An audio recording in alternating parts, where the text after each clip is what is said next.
So I was watching Anderson Cooper last night, and he has this guy on, Clint McCance. He was, and we'll get to that, the school board vice president from an Eastern Arkansas school district. He went on and gave this incredible, pathetic apology on Anderson Cooper's show for this heinous anti-gay rant that he went on his Facebook account. You know, in general, if you make an apology and more people come out believing you meant what you originally said, it's probably not a success. It's probably not your best work. So here's what the guy said on his Facebook account. And this was in response to, remember the whole wear purple thing because of the gay teens who committed suicide over the last couple of months? It was like a couple Wednesdays ago. And he said, seriously, they want me to wear purple because 5 queers committed suicide? The only way I'm wearing it for them is if they all commit suicide. We're honoring the fact that they sinned and killed themselves because of their sin. Really, people. And he goes on. People responded, and obviously some people weren't happy with what he said. I would hope most people. And even in this Arkansas school district where this guy is the vice president, you have to assume logic and reason is going to take place at some point. And then he goes on. It pisses me off, though, that we make special purple fag day for them. I like that the fags can't procreate. I also enjoy the fact that they often give each other AIDS and die. I would disown my kids they were gay. They will not be welcome at my home or in my vicinity. My kids will have solid Christian beliefs, like hoping people who are gay die. That's a Christian belief. So, okay, at this point, it's obvious that this guy is in the furthest extreme, certainly in the same league as the God hates fags people. I mean, there's no question about it here. And obviously people went nuts about this online. It started to spread. Anderson Cooper gets him on his show. Anderson starts interviewing him, and we'll go through the clips. I want to get into this because it's not Anderson Cooper's best work either, in the sense that I can understand maybe he's trying to be a reporter, an unbiased journalist, but does the media really have to be unbiased when dealing with the most extreme, hateful nuts that are around? I mean, if we interview a KKK member, or when we have Shirley Phelps Roper from the Westboro Baptist Church, do I have to be perfectly balanced in the interview? If so, I've failed. And you can take a look at some of those interviews on our YouTube channel or on our website. And I'm talking about specific questions, specific follow-up that was warranted that just wasn't done.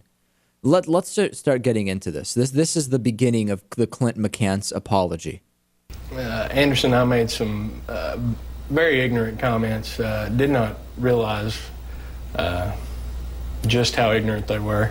I've went back and looked over at I would never support suicide of any kids. I don't support bullying of any kids. Okay, so right away you can tell this is going to be a kind of a bizarre mea culpa. We have a bizarre voice. I guess this is Clint McCance's contrite voice. At least as contrite as he's able to sound. It's bizarre. And the image I got was obvious right away. He's sorry he got in trouble. His views on homosexuals have not changed. He's sorry people went off on him. He's sorry that he got caught, essentially. But he does believe the things that he said. What question of that is there? And it's no surprise. I mean, if you do say you want gay people to die, you don't just change your mind about the position because people got mad. To get to a position that's that extreme, it obviously takes a lot of time. It takes a lot of thought. You don't just lose that position. Oh, you know what? Actually, I'm fine with homosexuals. It's no big deal.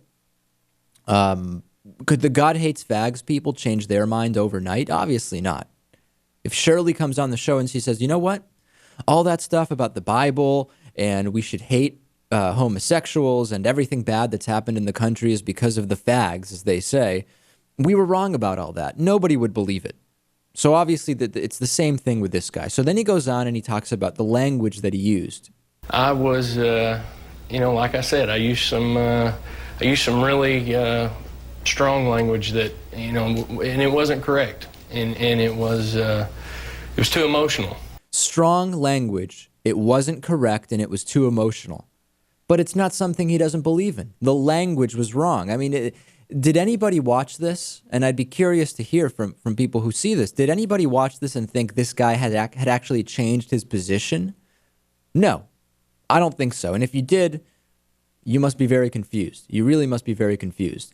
And let's continue. More, just listen to how he is apologizing here. The words I used were unfortunate, and they're, I should have picked different ones, but it can't be taken back. And all I can do now is extend my apologies for my poor speech. He used the wrong words, and he's apologizing for what he calls poor speech. There's nothing in there about the fact that he is now a reformed homophobe or he doesn't believe the things he said. This is similar to, I was in a situation once where when I worked at a retail store when I was in high school, somebody came up to me and said, those people I was just dealing with, they were so Jewish. And I said, Jewish? What do you mean by that? And he said, yeah, I mean, they were really cheap. They were trying to get discounts on things. They didn't want, it was too expensive for them. And I say, oh, I'm Jewish. He said, oh, really? Oh, I'm sorry, I shouldn't have said it around you. This is the same thing here. No discussion of the fact that it's wrong to think this. He just shouldn't have said it on Facebook and used the words that he used. And it goes on. More rhetoric that I can't figure out the meaning to, if there even is a meaning. What do you feel like you're apologizing for exactly? It was over the top, Anderson. It was, I just went too far with it. More of the same. It was over the top. That's the apology. The apology is not, I have misconceptions about what it means to be gay and what it is to be gay, and I am apologizing and I am changing my views on that. It's just, it was over the top. What I said was over the top, and it goes on. And some of these things are just downright bizarre. Listen to this one. Sure. I completely agree with that. I know they're hurtful words, and like I said, I picked the wrong words to use. And used them poorly. I didn't bring honor to what I was about. He didn't bring honor to the extreme homophobic anti-gay viewpoint. I didn't know that was a viewpoint that you could bring honor to. But I guess I'm just confused. I don't know. And then here we go. It continues. Because you did say you like it when gay people get AIDS and die.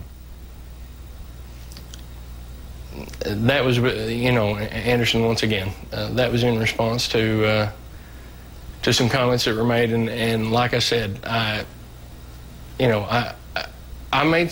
used the wrong language. That part was just a response. See, that was just a response to what someone said. Anytime that somebody says something to you on Facebook, you might respond with crazy statements about wanting people who are gay to die. If nobody had riled him up on Facebook, he never would have said that. He never would have even thought about it. That's essentially what he's telling us here. And this part I love.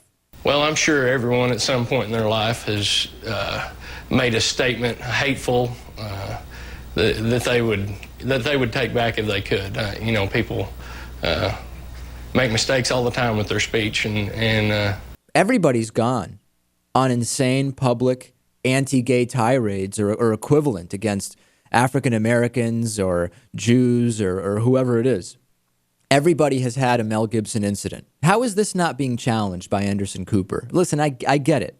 He is doing a straight up interview here. He's just trying to get his questions in, and Clint is doing a fair enough job of making himself look absolutely pathetic with this apology. But how are you not even going to follow up on that? Everybody has had insane, offensive rants against minority groups? How does that make sense? And then he did say he is going to resign from that school board position. I am going to resign from the school board. It is to help my community, to help my school. I don't want them to receive bad press or have a distraction because of some ignorant comments that I made. But again, he's resigning because he doesn't want the school to receive bad press. Not because what he said makes him an embarrassment to society. Not because what he said makes him a homophobic bigot, who could put the lives of children at risk. That's not why he's going to resign. He's going to resign because he doesn't want the school district to receive bad press.